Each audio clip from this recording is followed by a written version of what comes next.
To download and install ESEG, you will first need to open a web browser and then go to our web page, EASEQ, EASEQ.net.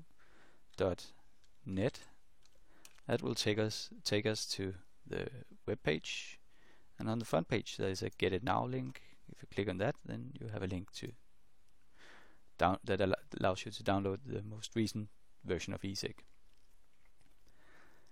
And while that downloads, then I think we also should download a set of example data. You can get that by typing EASEQ, EASEQ.net, and then workshop.zip. Use small characters only. That will download some data that you can use for playing around. It might take a couple of minutes to download that file, depending on your connection and the distance. And while that is downloading, then we can copy ESEG to the desktop. So now we have ESEG on the desktop, and since it's a zip file, then you will need to extract all the contents of the zip file before you can run ESEG. So we just extract it into a separate folder on the desktop. Now we have three files. There is a README file that can explain you a bit more about ESEG, about the files. And then we have two different versions of ESEG. For most, if not all applications, I recommend that you use the version which is just called ESEG.exe.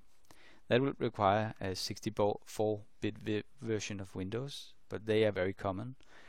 The other file, ESEG 32-bit, is made for older Windows versions, and it will be very limited in the amount of memory that it can access, so you can't analyze that many datasets in that version. So please, if possible, then try to use ESEG.exe on a relatively new computer with sufficient horsepower. So you can just start ESEG. There is no further installation required. You just double click on ESEG, and then the first time it will ask if you really want to run ESEG, and then ESEG will start up. And the first time while you're in ESEG, you are encouraged to write your name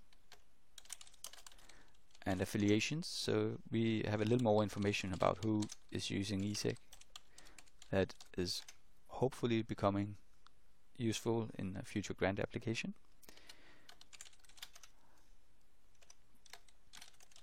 You can also use ESEG without typing those information and just go in as an anonymous user if you are concerned about your personal information being used by us.